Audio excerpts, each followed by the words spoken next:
Good morning students. आज आप लोग का पहला क्लास है। मैं आपको हिस्ट्री का पेपर पढ़ाऊंगा। मेरा नाम डॉक्टर राजीव रंजन है और मैं इतिहास का यहाँ पर शिक्षक हूँ। आप लोग फर्स्ट ईयर में आ गए हैं, सबसे पहले इस बात की आपको बधाई हो। लेकिन कोरोना काल में आप लोग के डायरेक्ट क्लासेस हो न सके, अतः इसके लिए ऑनलाइन क्लासेस का प्रबंध किया गया है और ये इतिहास की कक्षा का ये पहला दिन है। इतिहास कहानी है बीते हुए दिनों की, और इतिहास जानने के लिए स्रोतों की आवश्यकता होती है। लेकिन यह कहानी वैसी कहानी है जिससे समाज को कुछ फायदा हुआ, जिससे समाज को सीखने के लिए, आगे बढ़ने के लिए एक मार्ग मिला। मानव पहले कपि था, कपि से विकसित होकर के होमो सेपियंस और होमो सेपियंस बना। पाषाण काल में मनुष्य कंदराओं में रहता था, लेकिन धीरे धीरे विकास हुआ। आग जलाने की कला आई, कृषि कार्य हुआ, मृदभांड बने और धीरे धीरे विकास हुआ, राज्य का प्रादुर्भाव हुआ। लेकिन इन तमाम चीज़ों के बारे में जानने के लिए स्रोत चाहिए, क्योंकि हम जानते हैं साक्ष्यों के आईने में जो नजर न आए, साक्ष्यों के द्वारा जो प्रमाणित न हो, वह इतिहास नहीं हो सकता। इतिहास को जानने के लिए 3 प्रमुख स्रोत माने गए हैं। पहला पुरातात्विक स्रोत, दूसरा साहित्यिक स्रोत और तीसरा विदेशी यात्रियों के द्वारा लिखे गए विवरणों, जिसे हम यात्रा वृत्तांत कहते हैं, वो है। और इन तीनों के आधार पर ही इतिहास का पुनर्निर्माण किया जाता है और प्राचीन काल के बारे में हम स्पष्ट जानकारी पाते हैं। तो आइए प्रारंभ करते हैं सबसे पहले पुरातात्विक स्रोतों के बारे में। इन पुरातात्विक स्रोतों में सबसे पहले जो हम पॉइंट लेते हैं वह उत्खनन एवं उत्खनन से प्राप्त सामग्रियां हैं। उत्खनन, पुरातात्विक उत्खनन सामान्य उत्खनन से बिल्कुल भिन्न है। बहुत धीरे धीरे बारीकी से ब्रश के द्वारा, छुरी के द्वारा किया जाता है, ताकि कोई भी हमारे पुरावशेष टूटे नहीं, खंडित न हो। इन पुरावशेषों के द्वारा हमने कई नगरों का, कई पुरातात्विक स्थलों की खोज की। नवपाषाण काल के कई स्थल हमने खोजा। उत्तर भारत में देखते हैं तो बुर्ज़हों श्रीनगर के पास में, चिरांड बिहार में,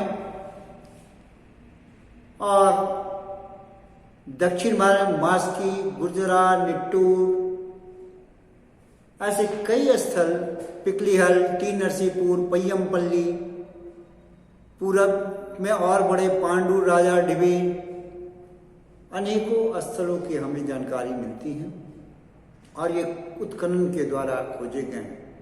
सिंधु सभ्यता के तमाम नगरों को उत्खनन के द्वारा ही प्रकाश में लाया गया। और इन नगरों की अगर हम बात करें तो मोहनजोदड़ो, हड़प्पा, लोथल, धोलावीरा, राखीगढ़ी, सुरकोतदा, सुटका गैंडोर, और अनेकों नगरे धीरे धीरे और भी प्रकाश में लाए जा रहे हैं। इसी तरह दैमाबाद, इनामगांव जैसी बस्तियां जो महाराष्ट्र में, वो भी उत्खनन के द्वारा प्रकाश में लाई गई हैं। ये तो सिंधु सभ्यता और उसके समकालीन नगर हैं। इसी तरह ऐतिहासिक कालीन नगर जो कहें कौशाम्बी, अहिछत्र, वैशाली, कुम्भरहार यानी कि पाटलिपुत्र, ऐसे कई नगर, तक्षशिला, दक्षिण में अरिक्कामेडु जो समुद्र तट पर बसा हुआ था, इन नगरों का भी उत्खनन के द्वारा प्रकाश में लाया गया है। बहुत से बुद्धिस्ट साइट्स यानी बुद्धिस्ट स्थल जैसे कि देवनी मोड़ी, रत्नगिरी, नागार्जुन कोंडा जो आंध्र प्रदेश में है, इस तरह के कई पुरातात्विक स्थल जो बौद्ध धर्म से संबंधित है, इनका भी प्रकाश में लाने का श्रेय उत्खननकर्ताओं को ही जाता है। इस प्रकार हम देखते हैं कि नागार्जुनी कुंडा के खुदाई से वहाँ के स्तूपों का और इक्ष्वाकु काल के शासन का हमें जानकारी प्राप्त होता है। क्योंकि नागार्जुन कोंडा बौद्ध धर्म के वज्रयान संप्रदाय का रत्नागिरी बौद्ध धर्म संप्रदाय का एक वज्रयान का केंद्र था। इसके बारे में हमें पता लगता है कि तंत्र मंत्र साधना की भी या उस काल में काफी महत्व मिलता चला गया था। तो प्रारंभ से लेकर के धीरे धीरे हम देखते हैं कि नगरों का विकास उत्खनन के माध्यम से किया गया। उत्खनन के द्वारा विभिन्न प्रकार के टूल्स यानी कि उपकरण यानी कि हथियार प्रकाश में लाए गए, जैसे हैंडेक्स, क्लीवर, स्क्रैपर, बोरर, छेदनी, स्क्रैपर, बाइफेशियल स्क्रैपर, हार्पून, भाले बर्छे की तरह होते हैं, फिश हुक, मछली पकड़ की बंसियां, ये तमाम चीजें हमें मिलती हैं खुदाई के द्वारा उत्खनन के सामग्री के रूप में। फिर ईंट, पकी मिट्टी के, कच्ची मिट्टी के धूप में सुखाए हुए ईंटें मिले हैं हमें। मृदभांडों का सिलसिला जो शुरू हुआ, black and red ware, red slipped ware यानी कि काले और लाल मृदभांड, लाल लेपित मृदभांड, लाल मृदभांड, और फिर संस्कृति के विकास के साथ साथ पेंटेड ग्रे वेयर, चित्रित धूसर मृदभांड, NBP northern black polished ware, उत्तर काला मार्जित मृदभांड जो कि 6ठी शताब्दी ईस्वी पूर्व के समय आ जाता है, डिलक्स वेयर कहा गया है। इस प्रकार के मृदभांड जो संस्कृति से, जैसे पीजीडब्ल्यू उत्तर महाभारत काल में उत्तर वैदिक काल का इंगित करते हैं, ऐसे मृदभांड का आविष्कार होता गया और विकास के साथ साथ मृदभांडों में भी विकास होता चला गया। पहले हाथ से मृदभांड बनते थे, बाद में चाक पर बनने लगे। इनके साथ साथ हमें पकी मिट्टी के बहुत से सामग्रियां मिली हैं, नर नारियों की मूर्तियां मिली हैं, खिलौने मिले हैं। सिंधु घाटी सभ्यता से लेकर के हर काल में खिलौने मिले हैं। मुहरे, सील्स कई चीजों के होते हैं, स्टीएटाइट के भी बने मिले हैं, पकी मिट्टी के भी मिले हैं और अन्य सामग्रियों के भी मिले हैं।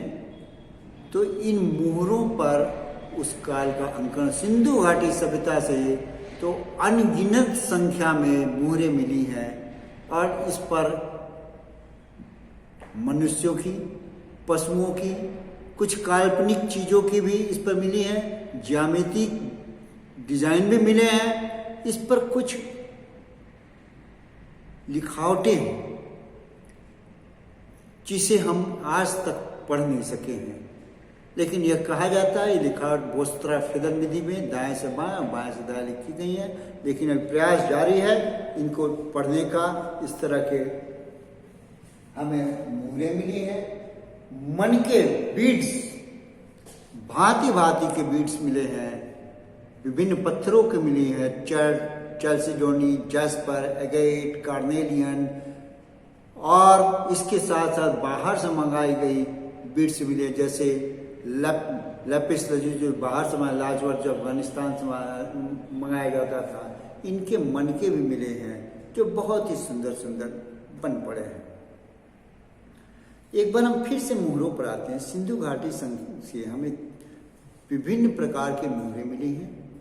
ये हजारों हजार की संख्या मिले हैं। इन पर जो अंकन था वह पशुओं का अंकन है, देवी देवताओं का अंकन है, मनुष्यों का अंकन है। तो ये मोहरे उनके धार्मिक विश्वासों को बताते हैं। ये मोहरे उनके विभिन्न प्रकार के कार्यकलापों को बताते हैं। वनस्पति के बारे में भी ये मोहरे बताते हैं कि विभिन्न प्रकार के वनस्पतियां का अंकन इस पर होता है, विभिन्न प्रकार के पशुओं का अंकन होता है। तो इस प्रकार हम मोहरों का काफी महत्व मिलता है। सील्स और सीलिंग दोनों पाए गए हैं सिंधु घाटी सभ्यता में। अब आते हैं अभिलेख पर। अभिलेख यानी इंस्क्रिप्शंस कई प्रकार के हैं। इंस्क्रिप्शंस पर अभिलेख मिले हैं जो उस काल के राजाओं के बारे में हमें बताते हैं, समाज के बारे में बताते हैं और कई तमाम चीज़ें जो अभी हम पढ़ेंगे पाते हैं। सबसे पहला अभिलेख यूँ तो सिंधु घाटी सभ्यता मिला है, लेकिन उसे पढ़ा नहीं जा सका है। कालांतर में हम देखते हैं कि अशोक के समय में अभिलेख, मौर्य काल में अभिलेख जो मिले हैं वह पढ़े जा चुके हैं। जेम्स प्रिंसेप के सहयोग से अशोकन ब्राह्मी लिपि का हमने ज्ञान हासिल किया और इसके द्वारा अशोक के अभिलेख, चंद्रगुप्त मौर्य के समय से जो अभिलेख पाए गए वह मिलना शुरू किया। अशोक के अभिलेख स्तंभों पर, लघु स्तंभों पर, शिलाओं पर, इन तमाम चीज़ों पर पाए गए हैं। और इसके साथ साथ अभिलेख कई राजाओं के द्वारा स्तंभों पर अंकन करवाया गया है। ये अभिलेख राजाओं के कई चीज़ों को इंगित करते हैं।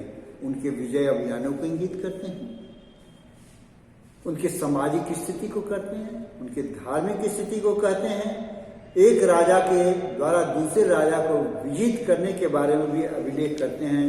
अशोक के अभिलेख उसके प्रशासनिक नीतियों को भी बतलाते हैं।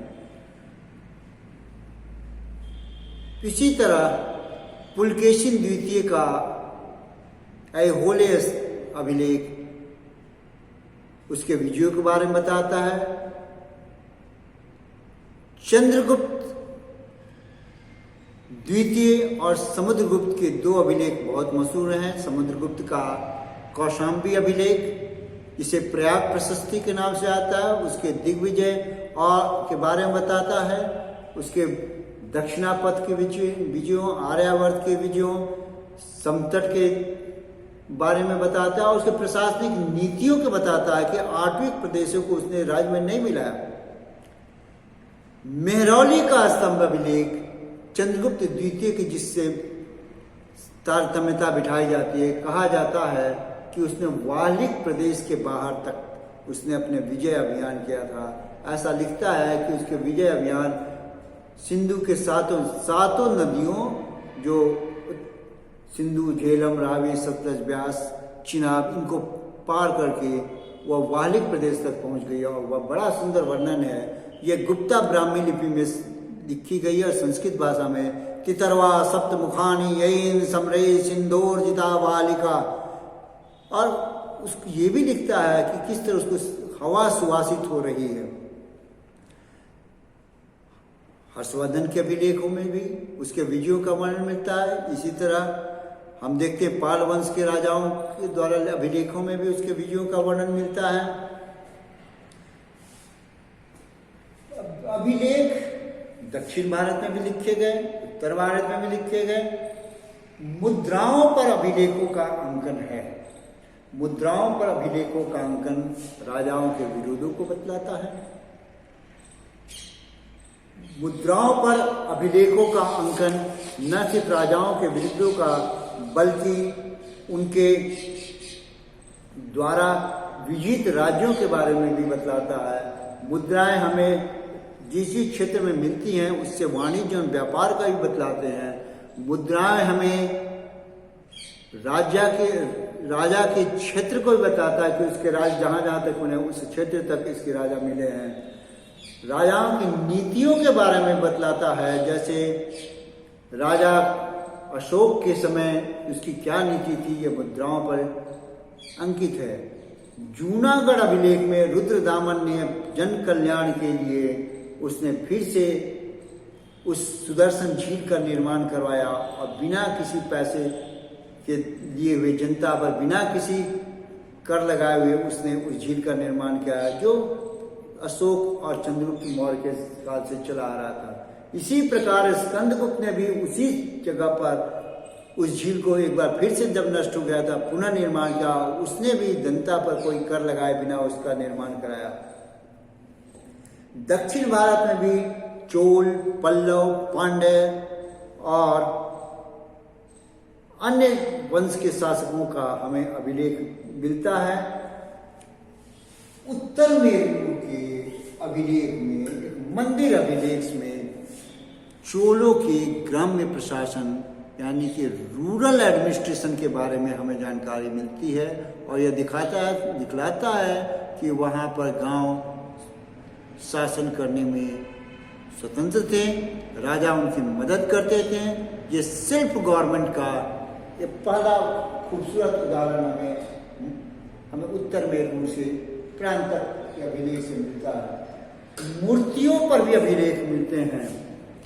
इन मूर्तियों पर अभिलेख जो मिले हैं, इससे उसके व्यक्ति के बारे में पता लगता है, उसके अन्य उपलब्धियों के बारे में पता। कनिष्क की एक सिर विहीन मूर्ति मिली है जिस पर कनिष्क नाम लिखा हुआ है। इससे पता लगता है कि कनिष्क के समय का पोशाक क्या था। कनिष्क के बारे में कुषाण शासकों के बारे में, इसी तरह चष्टन के बारे में मिलते हैं। जैसा कि हमने बताया था कि मुद्राओं से एक राजा के द्वारा दूसरे राजा को जो विजित किया गया था, इसके बारे में जानकारी मिलती है। तो हमें इसी अभिलेख क्रम में हमें जोगलथम्बी अभिलेख के बारे में पता लगता है कि जोगलथम्बी अभिलेख में किस प्रकार गौतमीपुत्र सातकर्णी ने नहपान के सिक्कों को पुनर्मुद्रित किया। बयाना से हमें गुप्त काल के सिक्कों का ढेर मिला है और इस सिक्कों से पता लगता है कि गुप्त काल की समृद्धि थी और सिक्के हमें उस राज्य की स्थिति के बारे में, आर्थिक स्थिति के बारे में बताते हैं कि सिक्के अगर स्वर्ण के सिक्के हों तो राज्य समृद्ध था। स्वर्ण सिक्के चलाने का श्रेय हमारे इंडो ग्रीक शासकों को दिया जाता है। उस काल में समृद्धि है। कड़फिसस समूह के राजाओं के बारे में जो जितने भी राजाओं में सिर्फ सिक्कों के माध्यम से जानकारी मिलती है। सिक्के हमें उनके धार्मिक विश्वासों को बतलाते हैं। जैसे सिक्कों पर अगर परम भागवत लिखा है तो वैष्णव धर्म का है। अगर शैव लिखा है, जैसे हम विम कड़फिसस के सिक्कों पर देखते हैं, महाराजस रजति रजस विन कड़फिसस महेश्वरस विम कड़फिसस अगर लिखा है तो महेश्वर शिव को है अंकित करता है, शैव धर्म को मानने वाला है। इसी तरह कनिष्क के सिक्कों पर बोडो, नाना, ननैया आदि जैसे विदेशी देवताओं के साथ साथ बोडो यानी कि बुद्ध का भी अंकन इस चीज को दिखलाता है। अगर सिक्कों पर नाव है और उस पर देवी है तो ये समझिए कि लक्ष्मी वाणिज्य और व्यापार में कि रिवर ट्रेड के द्वारा आ रही है। अगर सातवाहन सिक्कों पर मस्तूल दिखाया गया है शिप के ऊपर, यानी कि विदेशों से भी व्यापार होता था। तो ये तमाम चीजें हमें सिक्कों से पता लगता है। एक बार फिर से हम जरा आते हैं समुद्रगुप्त के सिक्कों पर। एक विशेष प्रकार का सिक्का पाया गया है, अश्वमेघ प्रकार का सिक्का। उसके नीचे एक घोड़ा बना है उस सिक्के पर और नीचे युप बना हुआ है, यानी कि और एक विरुद्ध लिखा हुआ है अश्वमेघ पराक्रम। यानी कि समुद्रगुप्त ने अश्वमेध पराक्रम का जो शौर्य और जो उपलब्धि प्राप्त किया वह उसके ऊपर विशेष रूप से लिखा हुआ है। दक्षिण भारत के सिक्कों पर भी हम देखते हैं कि कई राजाओं के सिक्के पर जैसे अंकन मिलता है कि उस राजाओं के राज्य के बारे में, विरुद्धों के बारे में। सिक्कों के धातु अगर सोने के हैं तो समृद्धि है, तांबे के हैं तो काफी आर्थिक चीज कमजोर है, और चांदी का है तो बीच का स्थिति हम मानते हैं। तो इस प्रकार सिक्के बहुत कुछ ज़्यादा बताते हैं, हमारे इतिहास के पन्नों के उजागर करने में मदद करते हैं। और अब आते हैं मॉन्यूमेंट्स यानी स्मारक पर।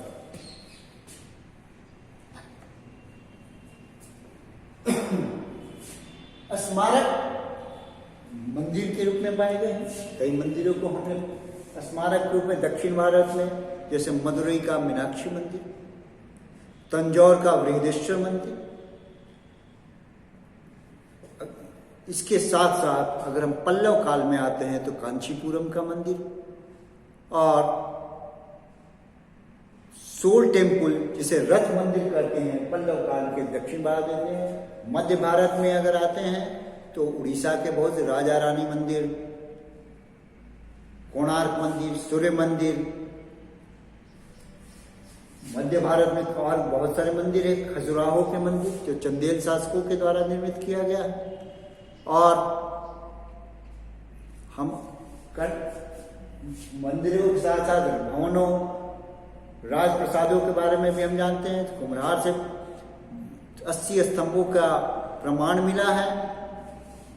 कई भवन हमें प्रकाश में आए हैं, कई किले हमें मिले हैं, जिसे फोर्ट कहते हैं। सिंधु घाटी सभ्यता से लेकर के मध्यकाल और आधुनिक काल तक के किले हमें प्राप्त हुए। अंग्रेजों के बनाए हुए किले भी मिले हैं।